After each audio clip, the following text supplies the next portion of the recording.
Hey, what's up, guys? Pete Alonso here from the New York Mets, and I'm here with Alfred, and I just want to say thank you so much to all you guys for listening to the Metropolitan Report.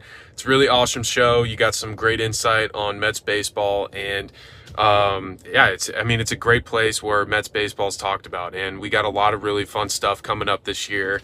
And a lot of really great things coming from this team in the clubhouse, and I'm really, really excited to keep the ball rolling. And it's been such a fun season, and I'm really thankful for everybody coming out to the ballpark and supporting us, and it's just been absolutely tremendous. So thank everybody for listening to the Metropolitan Report, and Alfred, keep doing your thing, and as always, LFGM.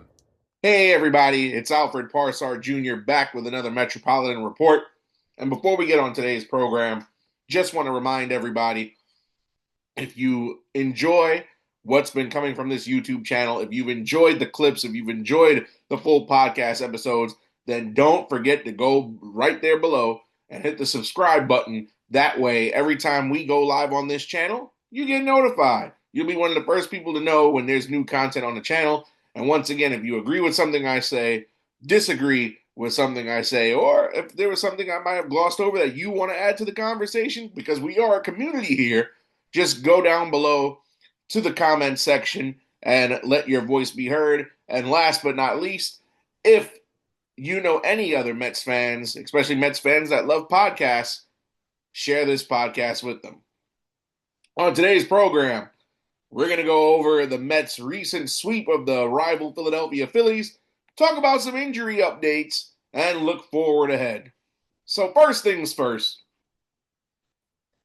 the New York Mets just completed a 7-game homestand. Of course, we recapped the previous series against the Cardinals on the last edition of the report, but they continued the homestand against the Phillies, and they won 4 against the Cardinals, and now we won 3 against the Phillies. A 7-0 perfect homestand, just the second time in franchise history and the first time since the 1986 championship winning season that the Mets have swept a 7-game homestand, 7-0 perfect on the most recent homestand. The Mets also only have 1 loss all year this year at home. So the Mets playing phenomenally at home, which they should.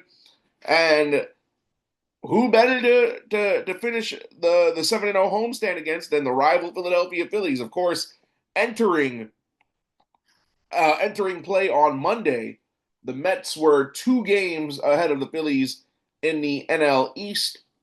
And now, after all is said and done, the Mets are 5 games ahead as we are sitting here on Thursday evening bringing this Metropolitan Report to you. The Mets sit at 18-7. They are first in the NL East with a win percentage of .720. In their last 10, they're 8-2, 12-1 at home. Now, and I know, on the last edition of the Metropolitan Report, I predicted the Phillies were going to take this series. I am glad that I was wrong. And more importantly, I'm even happier that we got a sweep. The Phillies are a tough team. They're a tough play. They have a great offense with Bryce Harper, Alec Boehm, Bryson Stott, Kyle Schwarber, JT Realmuto, and the list goes on and on and on. And they did give the Mets a scare on Monday. The Mets were up 5-0 going into the top of the ninth. And the Phillies, they scored 4 runs and made it close, including Edwin Diaz was brought into the game after Max Kranick surrendered 1 run. And then Diaz gave up a 3-run homer, but he settled down to get the save. So, but Edwin Diaz, and we'll talk more about Edwin Diaz a little later on in the program, but an Edwin Diaz save is not a Diaz save without a bit of a heart attack. But then the Mets come back the very next night on Tuesday. They win 5-1. And then just yesterday, the Mets win by a run 4-3 walk-off style in the bottom of the 10th. So the Mets looking really dominant again. 7 consecutive wins at home, sweeping a division rival. They have now created space in the NL East. I've liked what I've seen out of this Mets team. And you know what the great part about this Mets team is? There are multiple contributors to the success. It's not just the same guy or the same two guys. It's multiple guys. Pete Alonso, we've been talking about the fantastic season that he's been having all year this year. Pete Alonso now up to 26 RBIs. And, Pete Alonso, again, a guy who the Mets, they, for long story short, they didn't want to give him the deal that he wanted. They gave him the deal that they wanted. Pete Alonso continuing to hit seventh in MLB, an average at 341. He's tied for second in runs batted in with 26, and he has the third highest OPS in all of baseball at 1.122. So Alonso doing really, really well so far this season. He's driving the ball in, and previously Pete Alonso had been home run or bust, meaning that if he took an at bat, if it wasn't going to be a home run, then it was a guaranteed out. Now he's hitting more singles, more doubles. He's not just home run reliant. His home run numbers may be down overall this year. I mean, it's still a long season to go, but the average is up, the RBIs are up, the OPS is incredible. I will take it, no problems there, no questions asked. And then Francisco Lindor. Let's talk about Francisco Lindor here for a second. Francisco Lindor has been a guy who he historically starts slow in the month of April. I remember this guy came over to us in 2021, 22, 23. Guy could not get a base hit to save his life. Jesus could have came back to earth before this guy could have got a hit in April in years past. And now look what he's doing. Look what he's doing. He's 309 average. He got 5 home runs and 14 RBIs, and he's made My Girl by the Temptations popular again. Every time he walks up to the plate, this guy will have the whole stadium rocking with that song, singing along. I know I've been there a couple of times and sung along with the damn song myself. So Francisco Lindor also carrying his weight. Very, very surprising nonetheless. So Francisco Lindor doing really great things. Of course, he had the 2 home run game on Tuesday. So Lindor, a guy who, again, historically starts April and May very, very slow. I am extremely impressed with what I'm seeing out of Francisco Lindor. He's picking up where he left off last season. For those of you who don't know or lived under a rock for the better part of the second half of last season, Lindor finished in second place in the National League MVP voting. I mean, he wasn't going to be able to compete with the great Shohei Ohtani, but I mean, the way Ohtani's looking so far this year, if Lindor keeps this up, he might win the MVP. Who knows? But very, very happy of what I've been seeing from Lindor. And again, the rest of the team, we saw Mark Vientos, RBI double on Tuesday. He's starting to hit. Even Brett Baty yesterday. Now, I know I've called Brett Baty a moron and this and that, but even he's starting to hit. It may be a little too late, but we'll get to that later on in the program. But Brett Baty's starting to hit. He's come around. Luis Torrens getting some key at-bats and some key hits. Starling Marte, who's had a slump ever since that first series in Miami. Marte, the hero of yesterday's game, he got in the game-winning run. So it's all a combined team effort here, and that's what you like to see. Again, the Mets, they are rocking and rolling after losing last week, that series against the Minnesota Twins in Minnesota. It's like this team can't be beat. Again, 7-0 homestand, first time since 1986 that they go 7-0 on a homestand that includes 7 games. So again, I'm very, very happy with what I have seen out of this Mets team during this homestand. But I am by far overjoyed to see the production out of this team. And you know what the most telling thing is? This group of guys, this team, they look like they are having fun playing the game. You don't see any panic when they're down. You don't see any poor body language. You don't see any poor energy. You don't see guys moping around. Like this group of guys is a special group of guys, I'm telling you. You got the energy guys from the Jesse Winkers, the Pete Alonsos, the Lindors, and even though guys like Juan Soto right now, who's still trying to get his feet wet in Queens. Juan Soto, of course, signing that $785 million contract for 15 years. A lot of people are saying, well, Juan Soto, he misses hitting in front of Aaron Judge. Morons, I need you to shut up. It's a 162 game season, okay? Like, I'm not going to get concerned because the guy's batting 233.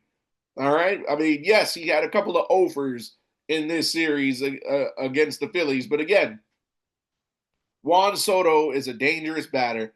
When the weather gets warmer, I expect Juan Soto to mash. But even so, and think about this for a second, because the Mets are in first place by 5 games, right? The Mets are missing their starting second baseman, their starting catcher, 2 of their starting pitchers, and they're missing a bullpen guy. And still in first place. So what is this telling you? The team's not even at full strength and they're hitting on all cylinders. I know a couple of guys who said, well, the Phillies are going to be better than the Mets this year. I also know a couple of guys who said, yeah, well, the Braves are going to win this division and the Mets will finish in third. Well, if you guys would like some humble pie, I will gladly serve it to you on a silver platter because these early season predictions that didn't even have the Mets winning the division are looking slim. I know it's early. I know it's only been a month of a little less than a month of baseball. But if the Mets could keep up this run for another month, even a month and a half, it might be their division to run away with. Well, one thing that I've noticed, now of course Jose Siri fractured his tibia a couple of weeks ago against the Athletics. The Mets were searching for outfield help. They wanted an answer in the outfield, and they called up Jose Azocar. Azocar, he's been with the big league club since April 17th, and the man is batting .429. Jose Siri, former Tampa Bay Ray, led the Rays in home runs in 2023, has only had 1 hit all year this year. Now, granted, people like Siri for his defense. They like Siri for his base running. Siri was never expected to hit the lights out. But this young man, Jose Azocar, who, by the way, for those of you who don't pay attention, did play for us last season. The Mets claimed him off waivers in September. They kept him all through spring training this season. He didn't make the big league club, so they sent him down to Syracuse, but he was in camp with us this spring. And Azocar has been called up because, it's next man up mentality, and he's batting .429. So when Jose Siri is ready to go, my big question is, do we keep Jose Siri? Now, I know it's a small sample size. Azocar, again, has only been on the team since April 17th, and today is the 24th. So literally, the man's only been on the team a week, but he's batting .429. Jose Siri, again, he only had 1 base hit in the entirety of his time on the team up until his injury. And Siri is going to be gone 8 to 10 weeks. So if a guy who's batting .050, missing all this time, and his replacement, now granted, Siri is not a full-time player either. He was platooning center field with Tyrone Taylor. But the guy was batting .050. Azocar's come in here. He's hitting .429, hitting the lights out, including a multi-hit game on Tuesday. He had a single and a double. Granted, Azocar has not driven in any runs yet. He hits in the bottom of the order.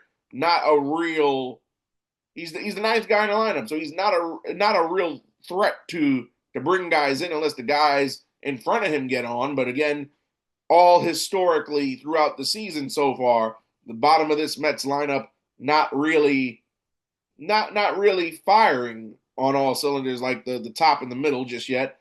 But Azocar again batting 429, the young man making the most of his opportunity. But like I said, the real question is here: if Jose Siri is cleared in the next 8 to 10 weeks, and Azocar keeps this up, even if Azocar is batting 250, do you send Azocar back down in favor of Siri, or do you just tell Siri goodbye, so long, farewell, see you later, and send him off to wherever you can get for him, or just DFA him outright? I'm all about production, folks. I demand results. And hitting .050 is just not acceptable. Hitting 429 is. So, again, Jose Azocar called up since last week and hitting 429, and the OPS is 858. Jose Siri dreams of those numbers on the back of his baseball card this year. So it remains to be seen what's going to happen. 8 to 10 weeks is a very long time, but who knows what's going to happen between now and then. But if Jose Azocar keeps this up, there's going to be a very interesting conversation to be had between David Stearns and Carlos Mendoza and those in the Mets front office. Because again, if Azocar can prove to be a great bench guy, we already know he can run very fast. We already know he has plus defense. Two things that Siri can do. But if the bat is better than Siri's, we might just have to part ways with Siri. And you know what? I am completely okay with that. Because again, it's all about production. Azocar making the most of his time on the roster. Again, batting 429, OPS of 858. So Azocar looking great. He's looking like I remember at the end of the spring training when Alexander Canario and Azocar both didn't make the team. They both went through waivers. Nobody claimed Azocar, and Pittsburgh claimed Canario. And at the time, it was thought that Canario was the better of the two, but Canario's hitting, I believe, in the 100s over in Pittsburgh, whereas Azocar is up here over 400. So again, I would be okay with letting Jose Siri go for Azocar because, again, Azocar, he runs better than Siri. He plays just as good a defense as Siri. And he's hitting much better than Siri. So I am a full advocate and supporter of one Jose Azocar. Speaking of guys who are injured and guys who may be roster casualties, it is reported that tomorrow, Friday, before the Nationals game, that second baseman Jeff McNeil and catcher Francisco Alvarez are going to rejoin the team in Washington, D.C. when the Mets go to play the Washington Nationals this weekend in a 4-game series. And, the Mets, like I said a few minutes ago, this Mets team, missing all these key pieces and still in first place. I gladly wear this hat because of that. But of course, you want to talk about the catcher position, and we'll start there first. Luis Torrens entering camp was slated to be the backup to Alvarez. Alvarez breaks his wrist, has the surgery. Torrens now becomes the starting catcher in his place, and they needed a backup catcher. Now, this is a Cinderella story, a feel-good story. As you know, the current backup, Hayden Senger, was stocking shelves at Whole Foods, ladies and gentlemen. This man had been in this organization in the minor leagues since 2018. And of course, we know that minor league salaries are not livable. So in between games and in between workouts, the man had a full-time job at Whole Foods. He made it work. We don't know if he's quit his job at Whole Foods. I hope he hasn't quit his job at Whole Foods because Sanger is going to more than likely be the odd man out when Alvarez comes back tomorrow. Hayden Sanger, again, you got to feel for the kid. And it's always good. And you know what? When it comes to not just baseball, but sports in general, I always love stories like these. You get a guy who most people thought would never crack a big league roster, career minor league guy. It took him 7 years in the system before he could get an opportunity at the show. And Hayden Sanger, I mean, granted, he's batting 179, never hit a home run, never drove in a run. But the man got 5 base hits at the major league level. That's 5 more than a lot of us who watch these games, who comment on these games, who make content on this sport. So my hat goes off to one Hayden Sanger. However, oh, and by the way, out of all catchers who have played at least one game this season, Hayden Sanger has been proven that he has the best arm out of anybody throwing out runners. He averages a speed of 88.2 miles per hour throwing from home to second base, the best in the majors this season so far. But, I mean, like I said at the end of spring training when Alvarez got hurt, I said when it was between Jackson Reitz and Hayden Sanger, I said this, and you could go back to the old episodes and see it. I said, whoever gets the backup catcher role to start the season will be out of a job at the major league level when Alvarez comes back. Now, granted, it was a win-lose situation for whoever would have got that job. The win, yes, you get to start the year in Major League Baseball on the active roster in the bigs. But the lose is Alvarez comes back, somebody's going to Syracuse. And for as good as Luis Torrens has been, he's batting 241 up until this point. For as good as he's been, you cannot send him down because I know he's gotten more playing time than Sanger. And the forearm bruise that he suffered a couple weeks ago helped Sanger get some more at-bats, but it's just clear-cut. Sanger has to be the odd man out. He'll more than likely be on the first bus back to Syracuse when Alvarez lands in Washington, D.C. tomorrow, and it's unfortunate because, again, I like Hayden Sanger a lot. Kid's got heart, and again, he it's just something about a guy who was willing to put his pride to the side and take a regular job as if he was an average Joe and just work his way through the minors, playing games in the daytime, working out in the daytime, and going in the evening and stocking shelves. Again, I have nothing but respect for Hayden Sanger, but he's just got to go back to Syracuse. There's just no – and major league teams don't carry 3 catchers. I've never seen a major league team under any circumstance carry 3 catchers, ever. So that's that. Alvarez is going to come back and resume his starting role. Torrens, who's been phenomenal in his absence, is going to go back to the bench where it was expected for him to start the season. So everything will go back to as it was projected. Of course, Torrens batting 241. He had 1 home run and 8 RBIs entering play tomorrow. Of course, the Mets are off today. Now, Jeff McNeil, another guy who is coming back. And of course, we know the conundrum. The Mets platooned Luis Angel Acuna, and they platooned Brett Beatty at second base. Now McNeil comes back, and with Azocar being the backup outfielder, because I know we had mentioned that there was a thought that McNeil could have a spell in the outfield, Acuna could have a spell in the center. But it seems like they're going to stick with the combination of Tyrone Taylor, Brandon Nimmo, and of course Juan Soto. You can't put Juan Soto anywhere.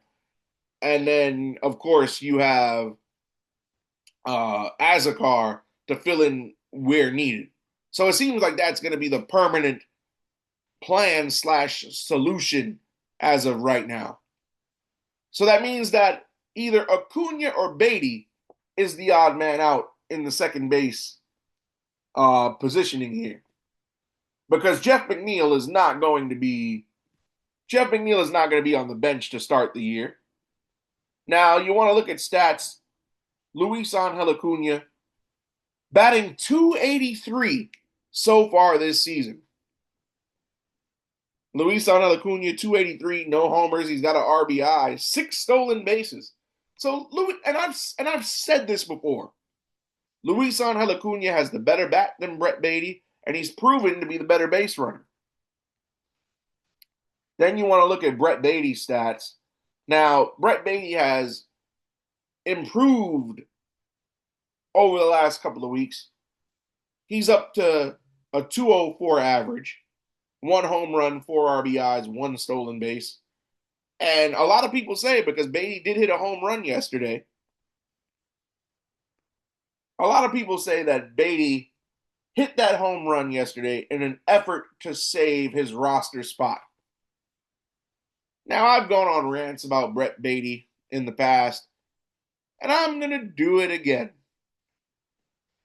Brett Baty has had a good last week or so. I'll give him that. But the man has struggled for the most part.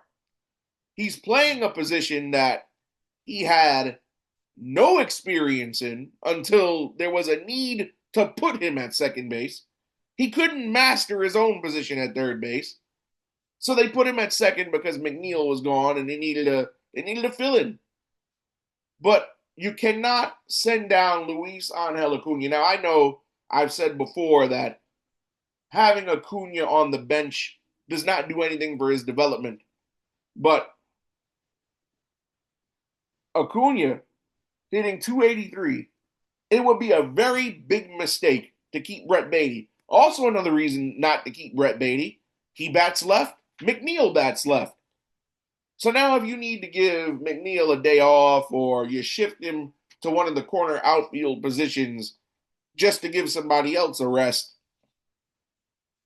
are you really going to have 2 lefties in the lineup, especially if the opposing pitcher is a lefty? We all know that lefty-lefty matchups, batter versus pitcher, are much harder than righty versus lefty. So, if I had to vote on who gets to stay between Acuna and Baty, I'm picking Luis Angel Acuna every time. Acuna has a better bat. He has better speed. Even if you don't start Acuna and you're in a late game situation where you need a pinch runner, Acuna has more value than Baty does. He hits better, he runs better, and his defense is better. So what question are we even answering here? If there's anybody who's going to advocate for Brett Baty in this situation, I have to question your baseball IQ. Brett Baty, like I've said before, and I'll say it again, he is a quadruple A player. Brett Baty is not a Major League Baseball player. Sure, he may be on a Major League roster, but when I say quadruple A, what I mean is you put him in Triple A, people will say he's too good to be in Triple A, he should be in the majors. You put him in the majors, people say he should go back to Triple A. He's too good for Triple A, but not good enough for MLB. And I stand on that each and every time his name is brought up. I think he should be the odd man out. Send him back down. Send him back down. For me, I've seen enough of Brett Baty. The Brett Baty experiment should be over. Bring him don't get rid of him, but bring him back up if, God forbid, Vientos gets hurt or Winker gets hurt. You need a DH. But I've seen enough of Brett Beatty. There's too much stink on him to redeem him in my eyes. So if I'm Mendoza, if I'm David Stearns, we're going to send Brett Beatty to go back on the first bus back to Syracuse with Hayden Sanger. Welcome back, Jeff McNeil. We missed you. Former 2022 NL batting champion, folks. Now, should McNeil struggle or get hurt, Beatty could always be an option to come back. But I'm not sacrificing the base running and the better defense of Luis Angel Acuna to keep this guy, Brett Beatty, here in a major league roster. Also, speaking of injuries, something of concern, Mets closing pitcher Edwin Diaz left the game in the middle of the 10th inning yesterday. Edwin Diaz, he pitched the top of the 9th. Then he went back out for the top of the 10th. Somewhere in the 10th inning, with a man on first base after Diaz gave up the lead run because it was tied in that 10th inning, Diaz, facing a batter, disengaged 3 times. They called a balk. Philadelphia's base runner goes to second base. And then Diaz calls for the trainer, was then removed from the game. And as everybody knows, it is a rule a pitcher must face 3 batters before he can be removed from the game. Up until that point, he had only faced 2 in the inning. So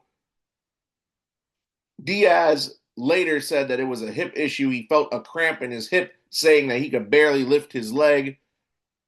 And Phillies manager Rob Thompson had this to say. It's not the book. Because it was injury related. So my question was, he wasn't injured after the first time he stepped off or after the second time he stepped off, so he steps off the third time. They award him second base, then he calls the trainer out. That kind of doesn't make sense to me. That's a play that I'll have to remember to tell our pitchers. You step off the third time, and it's a big part of the game, call the trainer out. We'll take you out, we'll put somebody else in. So you heard what he said. He's going to tell his pitchers to pull that move, which means that he probably thinks that Diaz faked an injury to get out of the game. Now, I'm going to go ahead and say this, Rob Thompson. You should know better than that. First of all, your team was getting clobbered 3 days straight. So now you want to make an excuse as to why you lost the series finale to complete the sweep on a pitcher faking an injury. Now, Edwin Diaz was said to be feeling better after he received treatment following yesterday's game. His status remains day-to-day, and he'll be reevaluated before tomorrow's series opener against the Nationals, which the Mets are ready to call somebody up if Diaz is in no shape to pitch. But as of right now, he says he's feeling better after treatment. But Rob Thompson, you're claiming that it was a faked injury. You're going to tell your pitchers to do this type of thing. How about you focus on managing better and putting out a better lineup to beat our pitching? How about you do your job and manage your team and not worry about us? Do you really think that a team that's been pummeling your team for the better part of 3 days would have to stoop to something so dishonest and so low as a faked injury? Give me a break. Rob Thompson, I think the state of your team, because you guys have lost 4 straight. Let's not forget, Miami beat you before you came to Flushing. So you guys have some serious problems to work out. Your high-octane offense that all your fans have been bragging about with Harper and Stott and Castellanos and Bohm, and Rio Muto, you can't get the job done against us. And even if you would have won that game yesterday, we still would have won the series. And you're here trying to say that we faked Diaz faked an injury. I feel that that's so disrespectful to come out to the press and to the media and say that the opponent beat us because they were able to substitute a pitcher because he faked an injury. How about you take accountability for how poor your team has played in this series before accusing us of doing something dishonest? Because if we needed a pitcher to fake an injury yesterday to win the game, why did you lose on Monday? And why did you lose on Tuesday? Do you have any excuse or any wrongdoing that the Mets have done to blame us for why your team couldn't get the job done in not one time in 3 games? Please. I'm going to defend Edwin Diaz here. Now, Diaz, granted, has had his struggles this season, already dealing with the loss of velocity on his fastball. He has an ERA over 5. He's been shaky, but I don't think Edwin Diaz would fake an injury. Mind you, the injury to his hip is on the same leg that he broke 2 years ago in the World Baseball Classic. And I'll admit, Diaz is on the decline. He's starting to decline, but it's not as bad as everybody's making it out to seem. But I am extremely disgusted with the Phillies manager Rob Thompson to insinuate that Edwin Diaz faked an injury, and then to sarcastically say, "Oh, I should tell our pitchers to do that." How about you manage effectively so you can win some games? How about that, Rob? If you're going to be a moron, at least don't come out here with your conspiracy theories of us faking injuries. I'm not going to lie. I hate the Philadelphia Phillies. I have a strong disdain for the city of Philadelphia as a whole. And that right there makes me hate Philadelphia even more than I do already. Faked an injury. But moving on, starting tomorrow, the Mets start a series in Washington against the Nationals. That series set to start in Washington, D.C., 6:45 p.m. tomorrow. And this Nationals team, they're a young team. They have a lot of great pieces. They have Dylan Cruz, Keibert Ruiz, C.J. Abrams, James Wood. They're a very young, good team. As we are recording right now, they're finishing up their series against the Baltimore Orioles. They beat the Orioles by a run, 4-3 yesterday. This Orioles team, not the Orioles, sorry. This Nationals team, sneaky good team. Nobody expects them to be a playoff contending team, but they will steal a few games here and there. Again, this core has been around since the Juan Soto trade that sent Soto, ironically Soto's with us now, but sent Soto from the Nationals to the Padres. And yeah, I can't say enough positive things about their young core that in a couple of years, should this young core stick together, they're going to be really good. But they're not going to be good right now. I'm predicting another Mets sweep. You look at the pitching matchups. Tomorrow, it's Kodai Senga. Senga, by the way, NL leading .79 ERA, going up against Jake Irvin. Then you got Clay Holmes on Saturday going up against Brad Lord. Lord 0-2 with a 4.73 ERA. Holmes in his last 3 starts has been very good. Sunday, Tyler McGill 3-2 with a 1.09 ERA goes against Mitchell Parker, who's been the best starter for the Nationals this season with a 3-1 record, 1.39 ERA.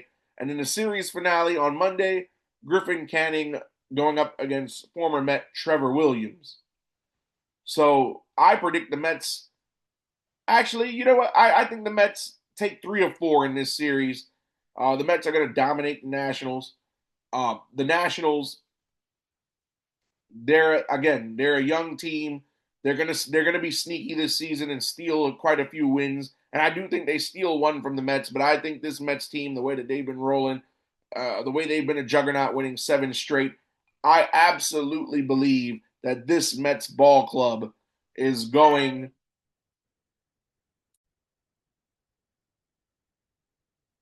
I firmly believe the Mets are going to take 3 out of 4.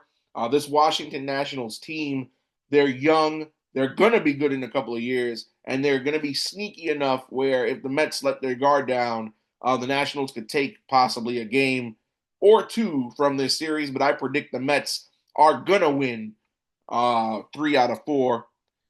Just looking at the Mets schedule here. So the Mets, they're going to be in Washington starting tomorrow, as we said, up until Monday. Then they come back home Tuesday for a 3-game set against the Diamondbacks before they turn around and go to St. Louis for 3 before they go to Arizona for 3 before they come home to play the Cubs. So the next Mets off day is May 8th. So that's 1, 2, 3, 4, 5, 6, 7, 8, 9, 10, 11, 12, 13 games in 13 days for the Mets. So the travel might catch up to them. But again, we'll be back on the Metropolitan Report on Tuesday morning just to recap the Washington Nationals series, and we'll preview the Diamondbacks series that's going to start at home after they come back from a brief road trip in Washington, D.C. If you like this podcast, make sure you hit the subscribe down below. Let us know what you think about anything I've said, anything I missed, or how you may feel. And if you know any other Mets fans, send this podcast to them and see what they say. So we'll be back Monday. I'll have content throughout the weekend for you guys. And the only thing to say before I get out of here is LFGM, let's go Mets.